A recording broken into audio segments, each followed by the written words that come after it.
안녕하세요. 한이비입니다. 제가 너무 늦게 영상을 만들었는데요. 이제 앞으로 비행이 얼마 안 남아가지고 제가 열심히 놀러 다니고 있어요, 요즘에. 그래서 바쁘게 놀러 다니고 또 릴스에 만드는 재미에 푹 빠져가지고 릴스를 자주 만들다 보니까 영상을 길게 찍어서 편집할 시간이 없어가지고 너무 늦게 왔습니다. 제가 저번 영상에서는 KLM Q&A에 대해서 답변을 해드렸는데 오늘 영상에서는 중동 항공사 Q&A에 대해서 답변을 해드릴게요. 근데 이거는 제가 겪고 제가 경험했고 들은 얘기를 가지고 답변을 해드리는 거여서 참고 정도만 해주시길 바랍니다. 첫 번째로 해외 거주여도 주소를 국내로 내야 되냐라는 질문을 주셨는데 해외에 사시면 해외 주소를 적으시면 되고 국내에 사시면 국내 주소를 적으면 돼요. 단 국내에 오는 해외 항공사들일 경우 국내 주소를 적으셔야 인비테이션을 받을 확률이 굉장히 높습니다. 근데 그거는 아무래도 한국에서 이미 지원자가 워낙이 많기 때문에 해외에서 오려고 하는 지원자까지 인비테이션을 안 주는 것 같고요. 해외 같은 경우에는 워낙 소수 정예로 인터뷰가 진행이 되다 보니까 각국에서 오는 나라 친구들한테 인비테이션을 다 주는 편인 것 같아요. 그 차이인 것 같아요. 두 번째는 재직증명서 이외에 다른 서류도 제출해야 하나요? 라는 질문을 주셨는데요. 재직증명서랑 비행시간, 전에 회사에서 얼마나 많은 비행했는지 그 로스터를 다 뽑아서 제출하라고 하더라고요. 그거는 KLM에만 해당이 됐고요. 다른 항공사는 제가 안 다녀봐서 모르겠는데 중동은 일단 레퍼런스 체크를 안 해서 비행시간이랑 재직증명서를 굳이 따로 안 내도 됩니다. 에티하드는 안 냈어요. 그리고 제가 그때 처음으로 입사하는 항공사여가지고 안 낸 건지 근데 사실 제가 친구들한테 물어봐도 안 냈다고 하더라고요. 그래서 레퍼런스 체크는 안 하는 것 같아요. 다른 카타르나 에미레이트는 저도 잘 모르겠습니다.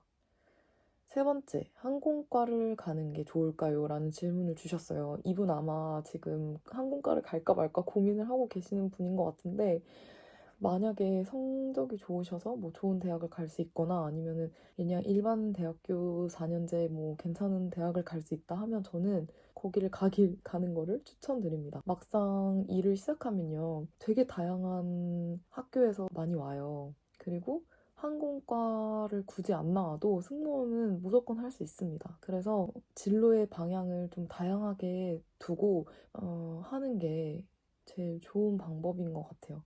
항공과를 굳이 안 나와도 승무원을 할 수 있다는 거를 명심하시고 진로를 선택하시는 게 좋을 것 같습니다. 그리고 저는 사실 항공과에서 어떠한 커리큘럼을 가르쳐주는지는 잘 모르겠으나 다 배워요. 트레이닝 때 다 알려주고 다 교육을 받기 때문에 굳이 항공과를 나오지 않아도 따라가는데 전혀 무리가 없어요. 제 얘기를 한번 드려볼게요. 제가 캐나다에서 이제 고등학교를 졸업하고 한국에 왔을 때 항공과를 가겠다고 했더니 엄마 아빠가 되게 반대하셨거든요. 항공과를 비하하려고 반대한다는 거라기보다는 좀 더 넓게 생각해라. 그리고 인생은 길다. 그래서 너무 특정된 이런 과를 가서 너랑 안 맞을 수도 있지 않냐. 이렇게 얘기를 하셨거든요. 그래서 항공과를 가는 게 좋을까요? 라는 고민을 하시는 분한테 제가 당당하게 말씀드릴 수 있는 건 항공과를 다니지 않으셔도 승무원을 하는데 전혀 지장이 없습니다. 그래서 답이 나왔죠? 그리고 크루가 달라지냐라고 물어보셨는데요. 매 비행마다 크루가 달라집니다. 중동 같은 경우에는 갈 때 크루 똑같고 올 때 크루 똑같아요. 그러니까 원 섹터, 투 섹터가 끝나야 끝이 나는 거예요. 그래서 갈 때 사무장 이상하면 올 때도 이상한 사무장이랑 같이 비행을 해야 되는 거죠. 근데 KLM 같은 경우에는 갈 때 올 때 승무원 셋이 바뀝니다. 그 이유는 네덜란드 친구들은 네덜란드가 베이스고 한국 친구들은 한국이 베이스이기 때문에 올 때 갈 때 크루가 바뀔 수밖에 없어요. 근데 한국인이 한 비행에 총 3명이 타는데 그 3명은 바뀌지 않습니다. 워라벨은 어떤가요? 라고 질문을 주셨는데 중동의 워라벨은 정말 말할 수 없을 정도로 힘듭니다. 한국에 재직 중인 승무원분들이랑 별반 다를 게 없다라고 생각을 했거든요. 근데 한국에서 재직 중인 승무원분들보다 중동 승무원분들이 비행시간이 더 많더라고요. 그래서 워라밸 너무 구려요. 어느 방향으로 보느냐에 따라서 좀 다를 것 같아요. 관점의 차이인 것 같은데 이것도 한국에서 출퇴근하고 비행 시간이 좀 적었으면 좋겠다 하시는 분들은 국내 항공사가 더 맞을 것 같고요. 그게 아니라 나는 비행은 더 하고 몸은 힘들지라도 정신적으로 좀 덜 힘들고 싶다 하면은 중동 항공사가 더 맞을 것 같아요. 뭐 시니어리티가 있기는 하지만 한국에 비해서 그렇게 힘들진 않은 것 같아요. 한국에서는 어느 정도냐면 사람이 앞에 있는데도 무시하고 얘기하는 경우도 있고 왕따 아닌 왕따 뭐 이런 거 시킨다고 하는데 저는 진짜 이런 부분들이 이해가 되지 않아요. 본인이 싫으면 본인만 싫어하면 되지 왜 다른 사람들한테까지 말을 전달을 해서 그 사람을 싫어하게 만드는지도 저는 이해가 안 되고 그 이야기를 듣고 그 사람을 경험해보지도 않고 판단하는 사람도 똑같은 사람인 것 같아요. 그래서 참 이 부분에 대해서도 할 말이 정말 많은데 이것도 나중에 한번 컨텐츠로 만들어 보도록 하겠습니다. 꼰대편 기대해주세요. 여섯 번째, 연봉은 어떻게 되나요? 세금이 없는 게 사실인가요? 라는 질문을 주셨는데요. 연봉은 제가 있었을 때보다 지금이 더 올랐겠죠? 왜냐면 저희는 달러로 돈을 받기 때문에 달러가 오르면 저희 연봉도 당연히 오르는 거고 세금은 없는 게 사실입니다. 근데 세금을 떼면 중동에 오는 외국인 노동자들이 메리트가 없기 때문에 오지 않을 것 같아요. 그래서 세금이 없는 게 아닌가라는 생각이 들고요. 중동이라는 나라 자체가 자국민이 별로 없기 때문에 외국인 노동자들을 끌고 와서 나라를 이렇게 굴려야 되는 상황이라서 텍스 프리라는 메리트로 외국인을 자기네 시장으로 끌어들이는 것 같다는 생각이 듭니다. 에티하드에 있을 때 브리핑 시간부터 계산해 주는 걸로 굉장히 유명했어요. 그래서 사람들이 에티하드 너무 좋아하고 에티하드 가고 싶다 막 이랬었는데 CEO가 바뀌어요. 제가 있을 때. 그러면서 그 CEO가 들어오고 브리핑 시간부터가 아니라 푸시백부터 엔진 오프까지 다른 항공사들이랑 똑같이 바뀐 거예요. 그래서 이것 때문에 문제가 엄청 일파만파 퍼져가지고 사람들이 난리가 났었는데 그 CEO 했던 얘기가 아직도 잊혀지지가 않아요. 너네 아니더라도 뭐 브라질이나 남미에서 승무원하고 싶다고 오는 애들이 수두룩하다. 그러니까 너네가 싫으면 나가라. 이런 식으로 답변이 왔었어가지고 그때 승무원들이 엄청 화가 들끓었던 그런 적이 있는데 그래도 뭐 다니는 거 보면 나쁘지는 않은 것 같습니다. 근데 저는 다니면서 느낀 게 몸이 엄청 상해요. 비행이 거의 뭐 한 130시간 정도 되는데 그 정도 비행을 하면요. 몸이 으스러집니다. 으스러져가지고 정신이 나가 있어요. 반쯤. 그리고 어떤 식이냐면요. 레이오버 비행을 하잖아요. 그러면 미니멈 레스트가 12시간밖에 안 돼요. 그래서 12시간을 쉬고 그 다음에 또 다시 턴어라운드를 가요. 턴어라운드를 갔다가 또 다시 와가지고 12시간을 쉬어요. 그런 다음에 레이오버를 또 보내. 그런 다음에 오프 2개를 줘요. 이게 한 셋이에요. 이거를 맨날 한다고 생각을 해보세요. 그러면 정말 비행기에 사는 건지 이게 내가 지상에 땅을 밟고 있는 건지 헷갈릴 정도로 정신이 몽롱해진다니까요. 휴무는 충분한지 제가 한국에서 일할 때 휴가 쓰는 것도 눈치 보면서 쓰더라고요, 한국은. 그래서 너무 힘들다고 생각을 했는데 여기는 그런 게 없습니다. 눈치 이런 거 안 봐도 되고 뭐 예를 들어서 휴무는 30일을 줘요.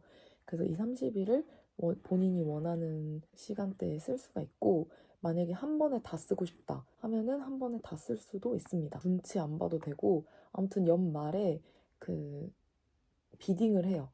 자기 리브를 어디다가 쓸지.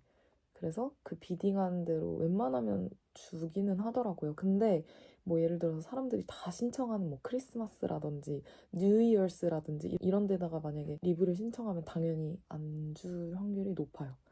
이것도 뭐 시니어리티대로 간다는 얘기가 있어가지고 안 주는 경우가 많고 저도 리브를 받아본 적이 없는 것 같아요. 크리스마스 때. 아 그리고 이게 1년 전에 신청을 하는 거라서 미래를 많이 내다봐야 돼요. 뭐 물론 리브를 바꿀 수는 있는데 바꾸는 것도 진짜 힘들어요. 다른 크루 중에 그때 리브를 원하는 사람이 있거나 그런 사람이 없으면은 이게 또 수합이 안 되거든요. 그래서 안 좋은 점이 있긴 한데 어쨌든 30일을 쓰는 거는 문제가 되지 않고 아무 눈치도 보지 않아도 됩니다. 그다음 외모를 많이 보나요? 라는 질문을 주셨는데요. 외모 안 보는 것 같아요. 저는 그렇게 생각해요. 각자 개인마다 매력이 다 있고 사람마다 장단점이 다 다른데 편향화된 외모를 보고 뽑기에는 너무 다양한 국적과 인종의 친구들을 모으는 회사여서 외모는 별로 안 보는 것 같습니다. 획일화된 외모라기보다는요. 웃는 게 예쁜 사람들이 많이 뽑히는 것 같아요. 한국은 잘 모르겠어요. 제가 인천공항에서 요즘에 출퇴근을 하면서 국내 승무원분들을 유심히 보거든요. 한국에는 그 승무원상이라는 게 있다고 하더라고요. 그래서 제가 이렇게 유심히 보는데 약간 눈 땡글땡글 하시고 얼굴 하얗시고 이런 분들이 승무원 상인 것 같아요. 제 생각에는. 근데 뭐 중동이나 다른 이런 외항사들은 그런 건 없는 것 같고 들어가 보면 정말 개성 다양하고 예쁜 것도 어떻게 딱 특출나게 이 사람만 예뻐 이런 게 전혀 없고 각자만의 매력으로 승부를 보는 게 외항사가 아닌가 싶습니다. 어느 나라가 가장 힘든가요? 인스방파가 제일 힘들어요. 인도, 스리랑카, 방글라데시, 파키스탄. 이 제가 말한 나라들은 앞글자를 따서 인스방파라고 승무원들끼리 얘기를 하는데 힘듭니다.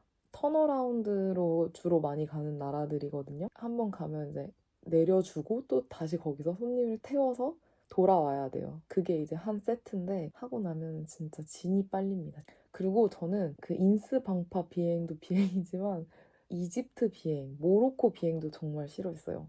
그쪽 비행을 가면 또 이 인스방파랑은 또 다르게 사람들이 미치게 하더라고요. 이런 썰을 풀면 재밌을 것 같은데 한번 비행 썰에 대해서도 풀어봐야겠네요.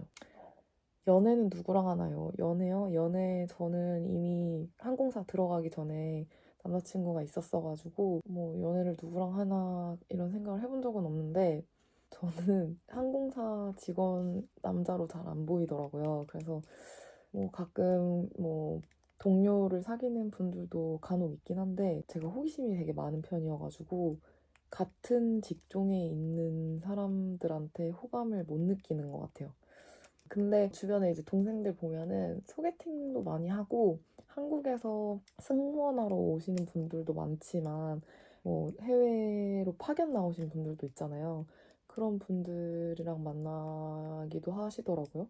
다양하게 뭐 또 사람 만나는 거는 이렇게 소개가 되는 것 같아서 가서 또 좋은 짝 만나서 결혼하시는 분들도 주변에서 봤고 제 짝이 다 있는 것 같아요. 이렇게 제 답변은 끝이 났는데요. 이 답변이 누군가에게, 그대들에게 도움이 됐기를 바라면서 다음 영상에서 또 재밌는 뭘로 얘기를 해볼까요? 꼰대편? 한번 찍어볼까요? 일단 한번 생각을 해보도록 하겠습니다. 다음 영상에서 만날게요. 안녕!